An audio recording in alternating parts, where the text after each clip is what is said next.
Hello everyone, welcome to another live stream. Hope you can hear me well.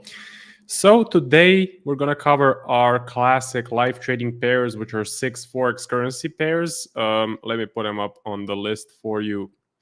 So it's gonna be these ones, okay? These are the 6 that I actually trade live, and then for the live stream, I am gonna cover the most, let's say, popular instruments such as gold, silver, and S&P. Now we had some major movement on the JPY pairs. I think the markets opened and had a big drop, massive drop to the downside. And also the stock market has been pretty bearish. We had some major developments there as well. So we're going to take a look. We're going to analyze. I'm going to give you my technical opinion. I do not do fundamental analysis because I only look at technicals and only the 1 hour chart. But maybe we can also discuss some of the fundamentals behind these major moves. So first, let's cover EJ, okay? And let's do also AJ and NJ. So these are the ones that I actually do live trade. Let's take a look at the daily chart. Again, we had a massive drop to the downside right here. Let's see how many pips. So from the peak to the bottom, it's basically 2,100 pips, and that is an absolutely massive move. Is it a really big correction? Yes, it is, but you know, at these levels, the markets have been at these levels in January 2024, and they have been steadily climbing up. Hey Mate, what's up? What's up, Mate? So Mate is in the house. What's up, Adi? How are you guys? Hope you're doing well. Again, markets have been at these levels in January 2024. So is it really like an untested level? Is it really a major concern? I would say it's not. I would say it's part of the market. I would say it is just how the markets operate. Again, they have been going up. This is the daily chart. Mate says that he's just chilling. Yeah, is it really hot at your place? I'm guessing it is.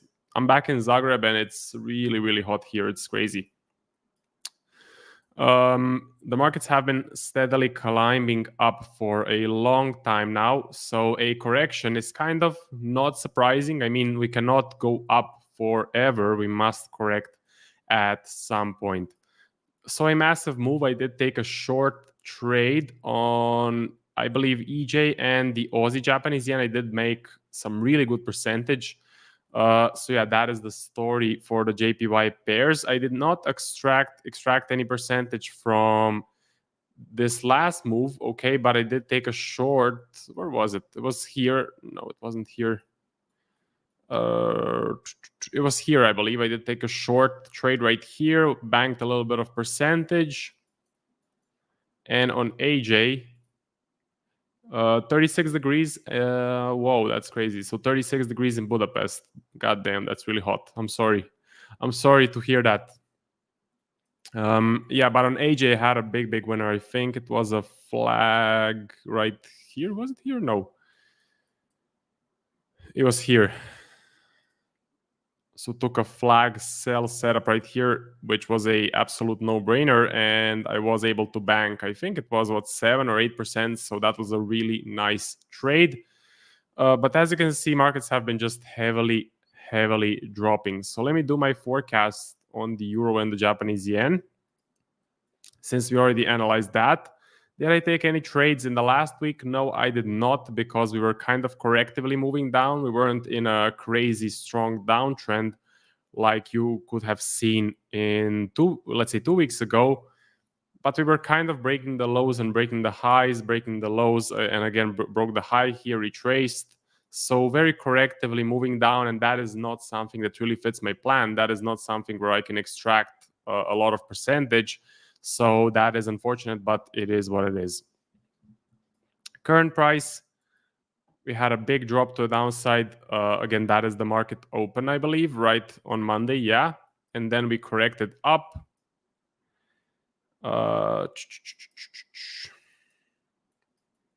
And then basically we kind of correctively started moving up, had an impulse up, broke the high retrace, broke the low retraced. markets are still corrective. Let me check the volatility. So I usually use a 12 pip stop loss on the JPY pairs, but it's looking absolutely tiny, the 12 pip stop loss. So I am going to bump it up for, let's say, flags, maybe even for the break and retest entry. I would have to think about that, but definitely for the flags, I'm going to bump up the stop loss size to, let's say, 20 pips. Let's see how 20 pips looks. No, it's still too small. I think 30 pips would be better. 300, maybe even 400, because the volatility is absolutely extremely high. So you can have two approaches, right? If you use a fixed 12 pip stop loss, you can decide to not take any trades because the 12 pip stop loss looks really, really tiny. Or you can widen the stop loss, make the stop loss bigger, and still extract some percentage from the markets. And I am in the second club.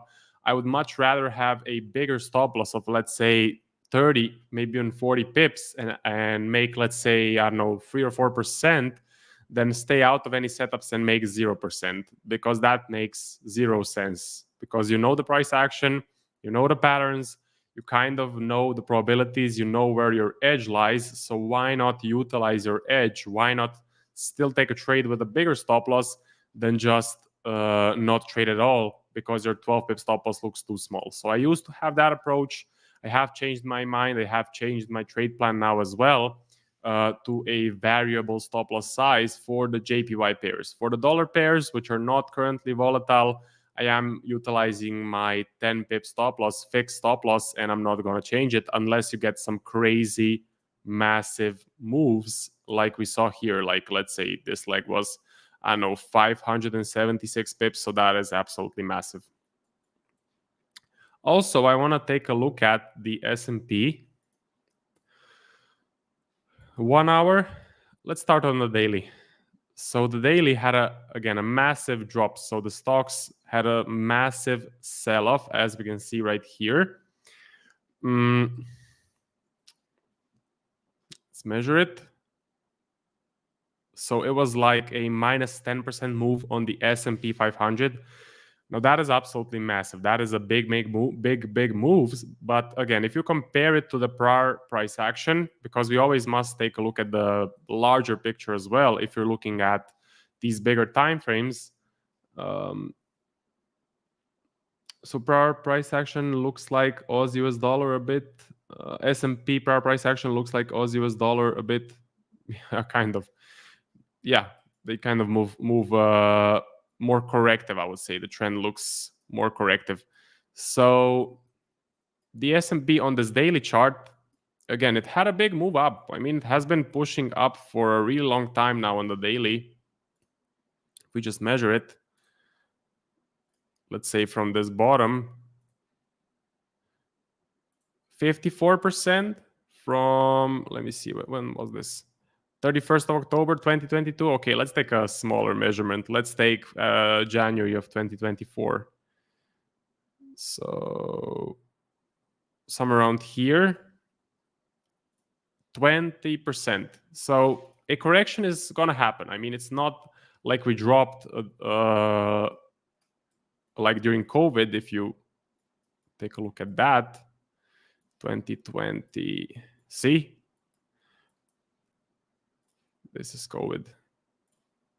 So this was like a 35% drop, and this is like 3 point something times bigger than the current drop. So I would say it's not like a black swan event. I mean, on Twitter, what I saw was just craziness and people thinking that this is going to be the end of the world. It's just a correction. It is just a correction. And again, no one mentioned that we were pushing up for like, 8 months straight to the upside, made 20%. So it's not really that concerning as people on the internet would like to believe.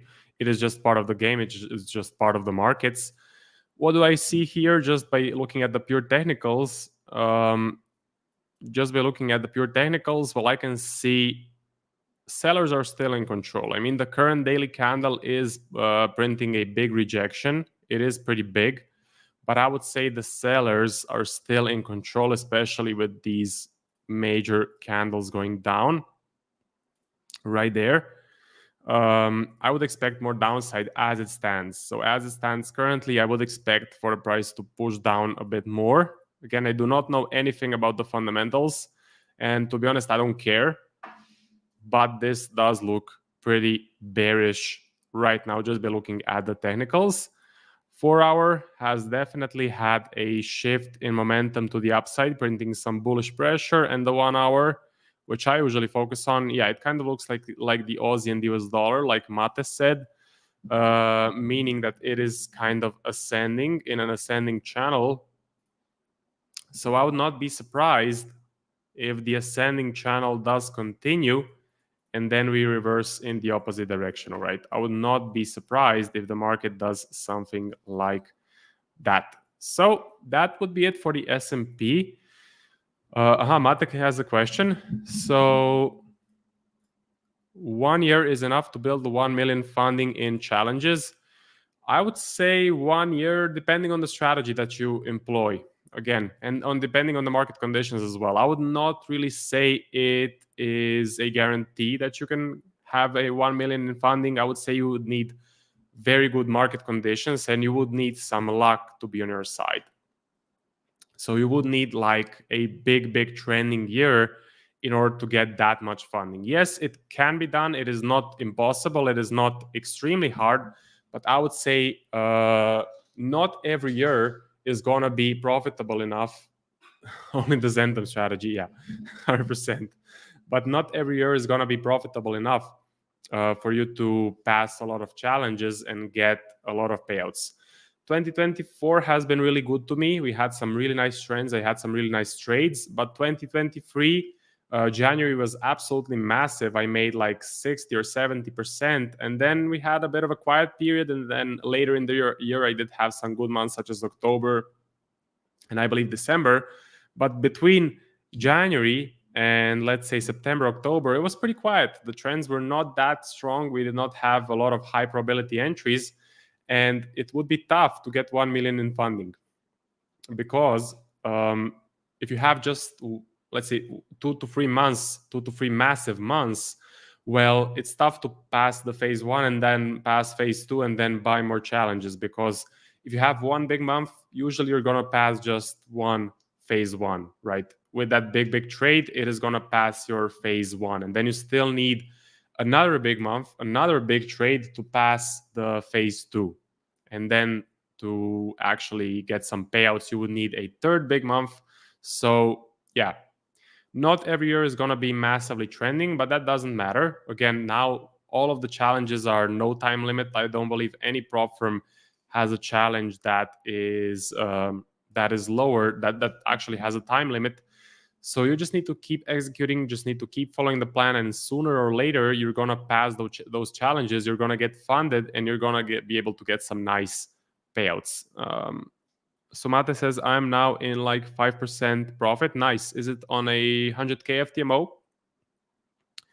And that is great. That is really good. That is really good. So definitely good luck with that account. Getting back to the analysis. So the euro and the US dollar, I'm just going to run through the 6 currency pairs. Euro and the US dollar looks corrective and range bound in this area. It looks pretty flat right here. So I am going to put it on the watch list, but that is because I am trading a range bound entry, which is called a liquidity sweep. So basically you identify a range, and this is kind of a good range. And then you look to buy the bottom, and you look to sell the top of the range. So basically, you look for something like this to happen or something like this to happen. And that is my game plan for the euro and US dollar. I'm going to look for liquidity sweeps. As far as trending entries go, nothing is currently forming that is really high probability. So I'm just looking for a large impulse up or a large impulse down. I'm looking for some large momentum, and then I'm going to exploit that momentum once it forms. EJ, we just covered it, and it is looking a bit corrective. It's not really showing me any high probability patterns. It is kind of breaking the highs and the lows. It's not really ascending. It's not really doing anything. And I'm not trading the range bound entries, so I'm gonna be a bit more patient with the euro and the Japanese yen. I'm gonna leave this one alone. AU is definitely on the watch list. It is looking pretty clean in my book. How do I know? Well, I can see it by these lines. So basically we're starting to form a nice clean ascending channel right here. And after an ascending channel, I do expect the price to push down and to start a down trend. So that is what is on my radar for the Aussie and US dollar. I want to see price ascend possibly a little bit more, break down, and then start a nice high probability downtrend. Or break down straight from here and then show me a nice high probability sell setup. So that is the game plan on the Aussie and the US dollar. As far as par price action goes, it is just very corrective, very flat and range bound. As you can see here, very, very flat. We had this kind of a V reversal.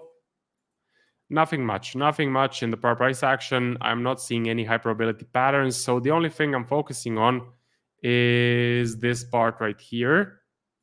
And again, I'm liking what I'm seeing. I'm seeing consecutive breaks of the high. So that is looking a very high probability. And I do have this currency pair on the watch list. Okay, next up is going to be the Aussie and the Japanese yen. And if you guys have any questions, any comments, any chart requests, definitely put them in the chat and we will cover them. We can do any instrument. It really doesn't matter. Again, I'm doing the main ones, but we can also do some exotic pairs. We can do absolutely anything under the sun as long as it is on TradingView. So it must be on TradingView. The chart must be on TradingView. AJ looks the same as the euro and the Japanese yen. So not looking good, not looking high probability. It also had a massive, massive drop right here. Massive drop. But again, if you take a look at the big picture, price has been steadily pushing up for a while now. Okay, so this is kind of just possibly a correction. Nothing is really set in stone just yet. This can very easily reverse back up. Or it may continue dropping and print like an absolutely horrific black swan move. But currently, it is not out of the ordinary, at least in my opinion and my backtesting experience. What is it? Okay, it's 17%. It's pretty large, but again, it was pushing up from, let me see. So we were kind of like back in January levels. See? This is the daily. Mate says, Cheerios. No worries, Mate.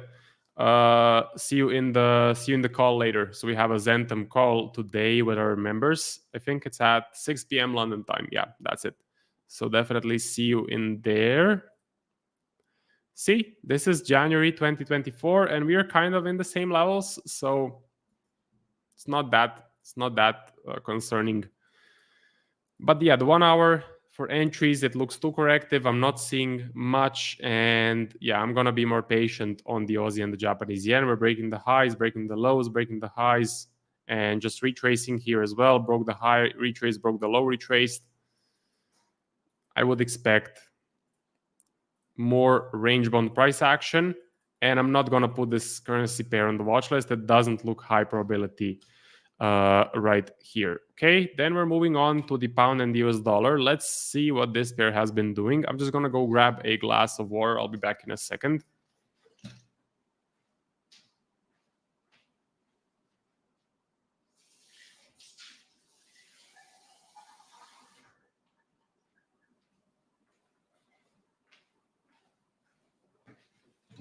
Okay, I'm back.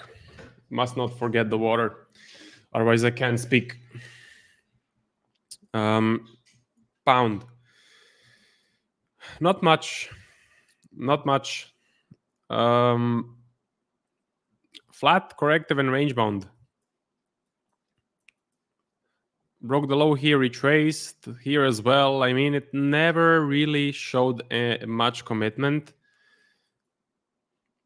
So I'm going to be more patient on the pound. I mean, pound has been pretty corrective, slow, range bound. For the last couple of months, it hasn't been printing high probability price action. So that just means we have to be patient. It's going to wake back up. It is normal. So this is just a market condition. We did have a nice move right here. Price was definitely showing us a nice uptrend right here. So that was looking promising, but it could not commit. It could not continue. And now you can just see a lot of volatility as well. A lot of, I would say, erratic price action. Big moves down, big moves up, down. Yeah.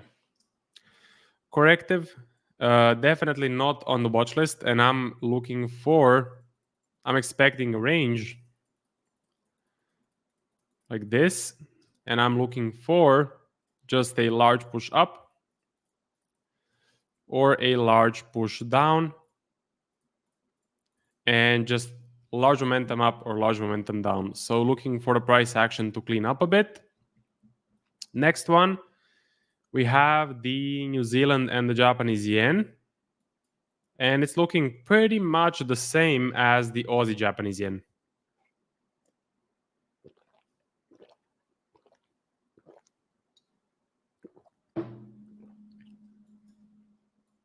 So yeah, AJ and NJ, they move in tandem. They pretty much move in tandem. So it is kind of normal to see them being corrective at the same time. Let's check out the big drop on this one. On the daily. Whoa, this is actually, oh, it's the same as AJ. Let's measure it. Around minus 16%. So that is pretty big. That is pretty big. Let's take a look at the levels from January 2024. Let's see right here. Currently, kind of around those levels. So yeah, back on the levels of January 2024. Back to the 1 hour. As I said, pretty corrective. Yes, it was looking promising right here when we started to see bullish momentum. I was looking for a push up to continue and then let's say a flag. That didn't happen, unfortunately. Instead, price broke the high, retraced, and then just kind of started ranging around right here. Broke the low, or sorry, did not break the low. I am expecting more range-bound price action like this. And what am I looking for? Well, just a large push up or a large push down like this. So that is on my radar for the New Zealand and the Japanese yen. Mate says, what car do you have now besides the Ferrari? So I have a Citroen Saxo. I have a Citroen Saxo and I have a Ferrari 458. That's the combination. One is for the town and the other one is for weekend driving. Yeah, you don't need anything more. Next thing on the list is gonna be Bitcoin. Wow, Bitcoin looks pretty interesting.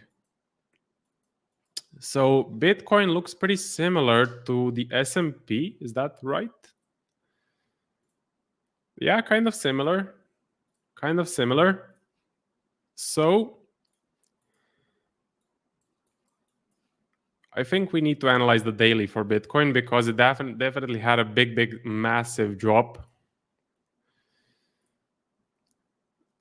Minus 29. Mate says we should pimp up the Saxo with a big turbo stage 3. Yeah, that's definitely in the plans. Yeah, massive drop on Bitcoin, minus 29%. And it did break this low, but again, it retraced. So it didn't continue. We didn't see this. We didn't see the next daily candle continue dropping. So I would say this is more likely to continue ranging around in this area. I would not be surprised if price decides to do something like this and range around. Okay. Yes, I kind of did expect this level to fail. To be honest, I did expect for this to happen. Let me draw it. Something like this. But again, it could not commit. Instead, I think it's going to range around.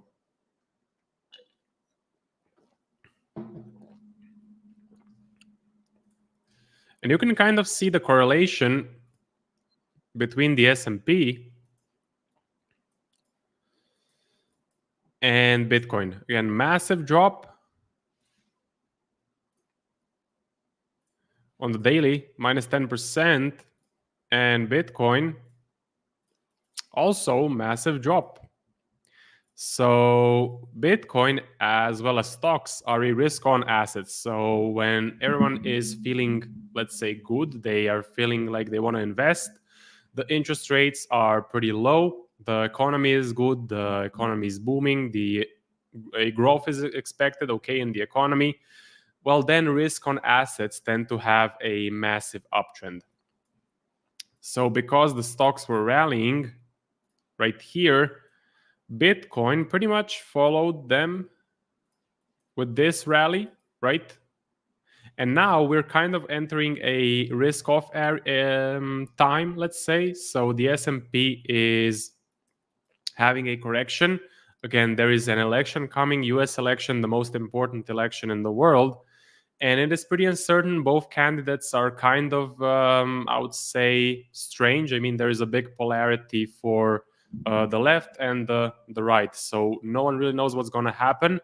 And there is a big division of voters. Okay, so it's like 50-50. No one really knows what's going to happen. And uncertainty usually creates a risk-off environment and usually creates a drop in stocks, I would say, and in Bitcoin as well. Because Bitcoin is, as I said, risk-on, and Bitcoin follows stocks. So I'm very, very interested what's going to happen with the election. I think it's in November, so we're approaching election time. After that election, we should see a reaction of the markets. I think we should definitely see a reaction of the markets. Hopefully, it sparks some nice trends. I don't care if it's up. I don't care if it's down. I just want some trends because I'm a trend trader. So we make money if the markets are going up, and we make money if the markets are going down as well. So then we have gold. 1 hour corrective, I would say. Yeah, gold is looking pretty corrective in this area. Not really seeing much high probability price action. I'm just looking for a large push up or down. Again, I'm not really trading this live, but I would look for a large impulse up or a large push down as well.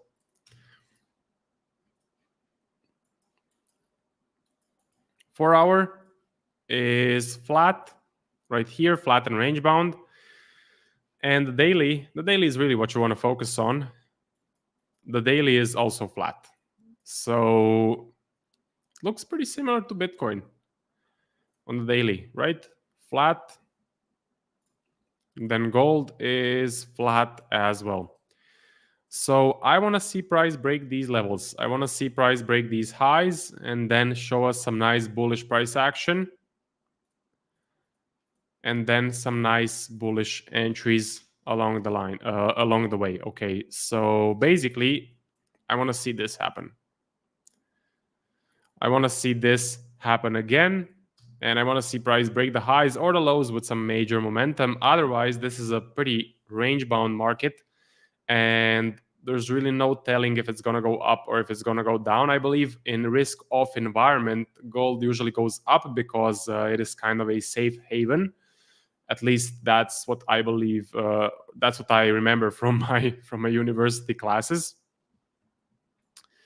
But yeah, it should be a risk-off asset. So usually, because when people are afraid, they do not want to put their money in stocks. They want to go into something more, let's say, tangible, physical, safe, and that is usually gold or silver or maybe other metals or bonds or stuff like that, basically. So a bit safer assets that do not produce as much returns. I have to refresh my memory of the financial markets, to be honest. Silver on the daily looks pretty similar. I mean, it's pretty flat and range bound. Right here, stuck inside of the low and the, okay, broke out of the low, but basically stuck in this area on the daily. 4 hour, moving down, but really correctively. So we're not getting a big, strong downtrend. Instead, we're breaking the structure here as well. Not good. 1 hour is stuck inside the low and the high and is looking a bit flat, corrective, and range bound.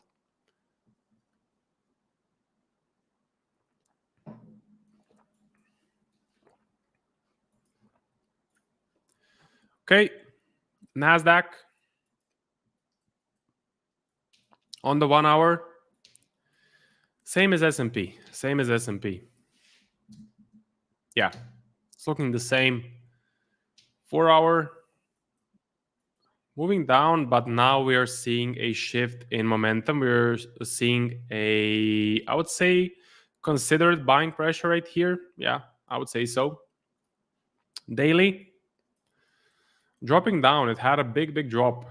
I think a lot of technology stocks actually dropped. Nvidia, Apple, Intel, I heard, dropped as well. Let me check it out.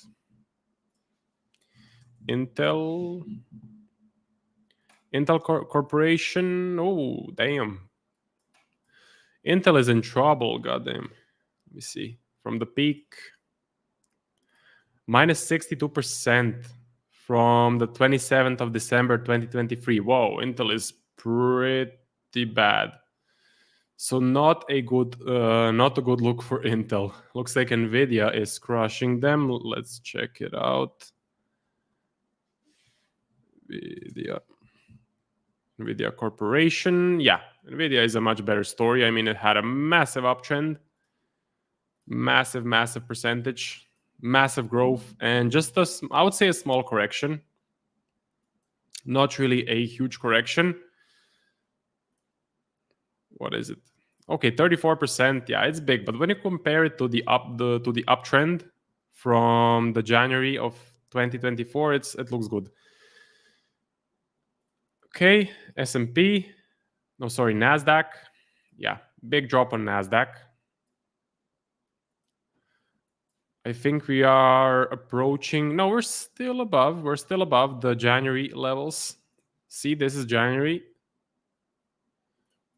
right here. So we're still above, which is good. That is a bullish sign. And that's about it for the NASDAQ. So Mate says, how is the new MacBook? It's great. It is really good. It's really good. I'm happy I switched from a Windows laptop. Windows laptops are pretty shit. They're slow, they're loud, the battery sucks, and they're huge. They are like, I don't know, 20 kilos, not 20, but 5 kilos minimum. So the MacBook is lighter, quieter, the battery is awesome, and it's pretty fast as well. Takes a bit of getting used to, but it's definitely worth it, especially if you're creating content, if you're filming videos, if you're editing, if you're filming on your iPhone and you want to edit it on the MacBook, it is very easy to transfer files back and forth. So I highly recommend it. If you have a Windows shit machine or a laptop or something like that, switch to a MacBook. You're gonna have a much better time. You're gonna have an easier life. So Mate has an M1 as well. Nice. Yeah, this is a MacBook Pro M3, but I got it at a bit of a discount because a new one is coming out. The M4 is coming out soon. And then they have these older ones on a bit of a discount. So that was nice. Okay, if you guys have any questions, maybe chart analysis, prop firms, psychology, trading journey, anything like that, make sure to put it in the chat, and we will definitely cover it. Again, these live streams, I used to do trade recaps, so I would just go through my 6 currency pairs, say what I was seeing, do a forecast.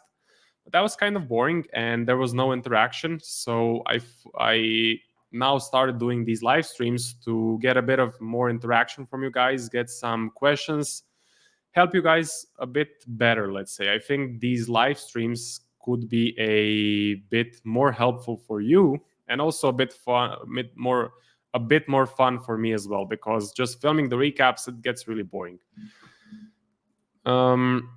We still have Ethereum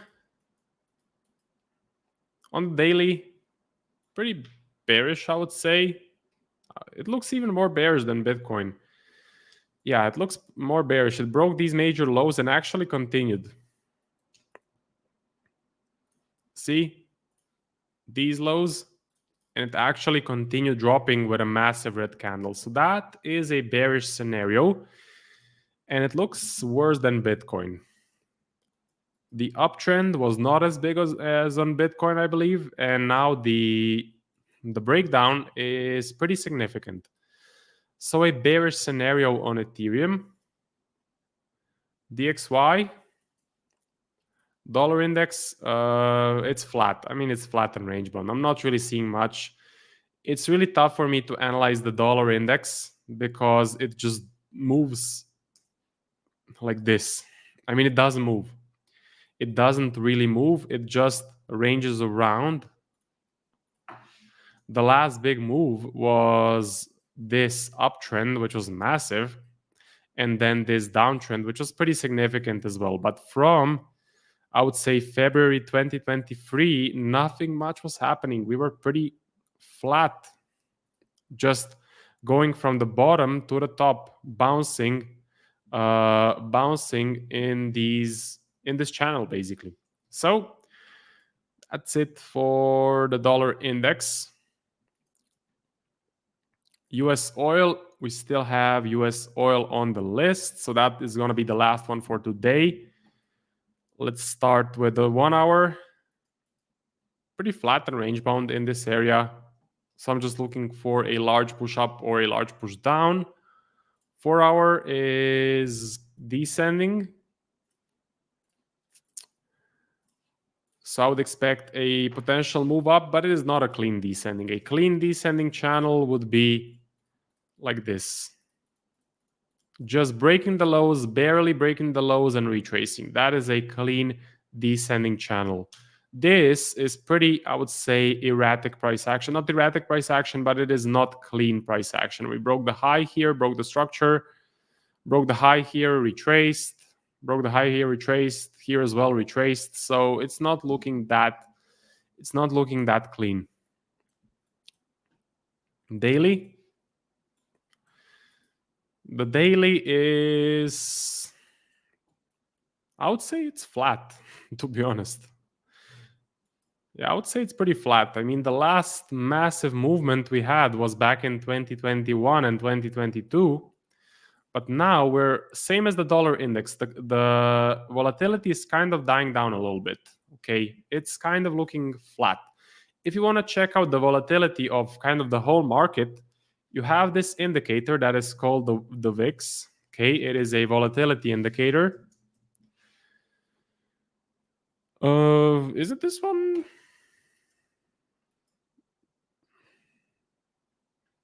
Yeah, it is. So this is the VIX. And what you want to see a lot of volatility. Usually when the volatility is high, you're going to have a lot of trends, you're going to have a lot of movement, and you're going to be able to make a lot of percentage. See, the last volatility we had, last major volatility was back in 2020. See? Right here. Before that, a little bit in 18, here as well. And then you have, again, 2008, the big crisis. So this was a massive volatility. If we compare it to the COVID, it's kind of the same. Now this one, it's not as big. It's not as big. It's not as fast. It's not as slow. I would say it's kind of fast, but it's definitely showing us some increased volatility on this index, and that is good. That means there's going to be trends. That means if you're a trend trader, there is more opportunity for you to extract money from the markets. What you do not want to see is kind of these stagnation periods like this one right here, or maybe this one. That means the volatility is low. If the volatility is low, there is not a lot of movement and there is not a lot of room for you to make percentage. So this is a cool index to take a look at, but it is not something I take into account for my analysis. I do not place much importance onto it, but again, it's fun for live streams and fun for just discussing the markets in general. For Forex, is it really connected to Forex? Well, I don't know. Maybe it is. Because as far as I can see, it says volatility S&P 500, so it measures the volatility of the S&P. But what I can say, again, we had a massive move on the JPY pairs, so I would say this has some weight, right? Because all of the markets are connected. All of them are interconnected. Again, the dollar is connected through all of them. It's the Bitcoin versus dollar, S&P versus let's say the dollar. It is the euro versus the dollar, pound versus the dollar, Japanese yen versus the dollar. So the dollar, gold also against the dollar. So the dollar is connected to absolutely every asset that is being traded.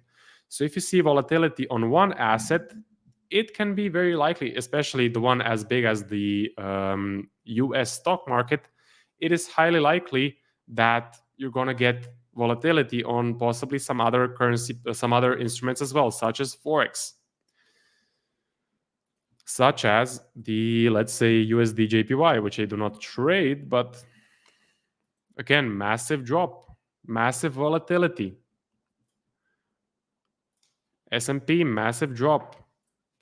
USD JPY, massive drop. So we had the volatility, massive volatility at the same time on two completely different instruments, but both are tied to the US dollar. You have the US stocks and you have the Japanese yen.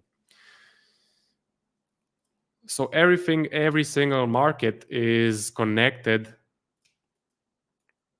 together. It is pretty tough to find it is pretty tough to diversify in a way that you are not impacted by any move in the market. So that's why it is very tough to build a good diversified portfolio, because at the end of the day, if you have a black swan event such as the COVID pandemic, you're gonna have a massive move in pretty much every asset there is, I would say. Okay, Mate asks, do you trade full time? I would say I do, but I do have other income streams as well, right? So I have Zentum Trading, which is a coaching service, educational service. I have basically advertisements, so I run ads on my YouTube channel. I have some affiliate stuff, so I have FTMO affiliate, I have Traders Connect affiliate, DarwinX affiliate. All of that does give me a nice income stream alongside of trading to cover the monthly bills, right? Because if you rely solely on trading to cover your monthly expenses, it is not going to be a good story. And most traders have other income streams along with trading. I can tell you an example.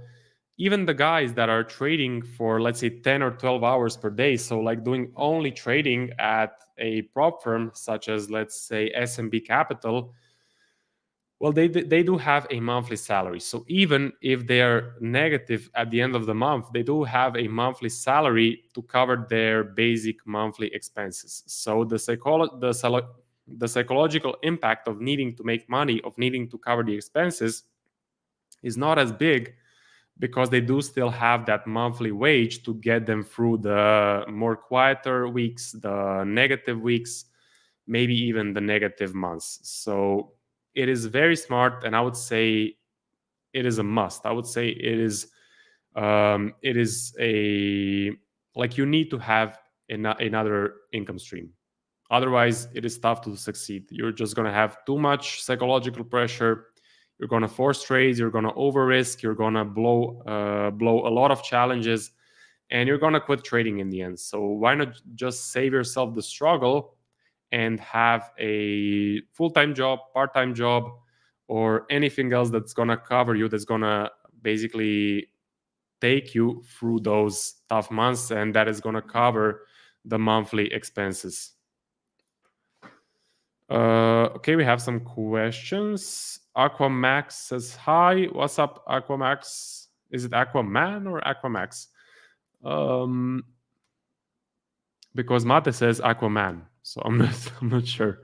Fantastic Mr. Forex says, My trading performance went down considerably when I started trading full time, simply because I was putting too much pressure on myself. Yeah, so that happens. I did have a period at one point where I tried to rely solely on trading, solely on my trading income, but that was really not a good story.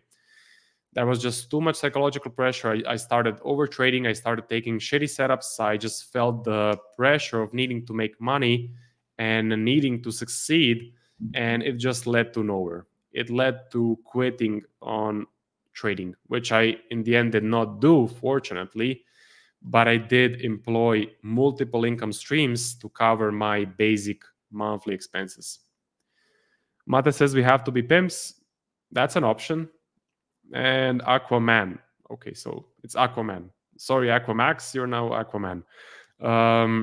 Okay, so let's take a final look at the 6 currency pairs.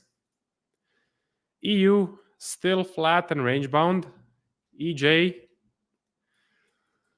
corrective. AU, so Aussie US dollar, looks interesting.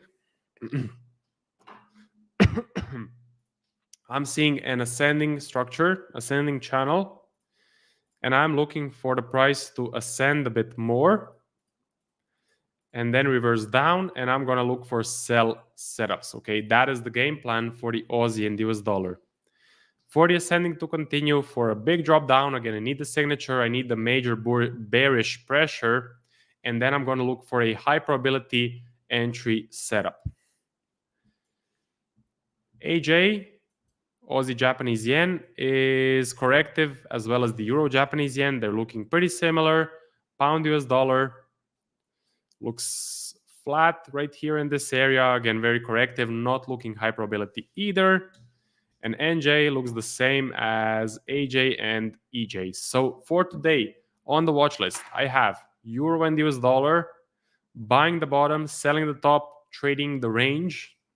And I have the Aussie US dollar, looking for a reversal of this structure. And that would be about it for today's live stream. Thank you guys for watching. Thank you very much for all the questions. They really make the stream a lot more fun and engaging. I love answering the questions. I think that is the best part of the stream. And I will see you guys next Wednesday. So my game plan is I'm going to be doing these live streams every single Wednesday at, is it 3 p.m.? Yeah, it's 3 p.m. London time. Maybe I'll change it depending on the times that people are more active or at home, or that you have a lot of that we have a lot of news events. So maybe I'll pick a day where there is a lot of news in the future. But for now, every Wednesday, 3 p.m. London time, it's going to be a live stream. Currently, I'm back in Zagreb. I have been on the seaside for like 3 weeks, but now I'm back for a couple of weeks. And I'm going to be here in the heat in 35 degrees, going to be sweating my ass off, and it's going to be pretty bad, but I'm going to push through it, and I'm going to keep on executing these setups. So that's it for the live stream. Thank you, Mate, for the support, and see you in the Zentum call a bit later.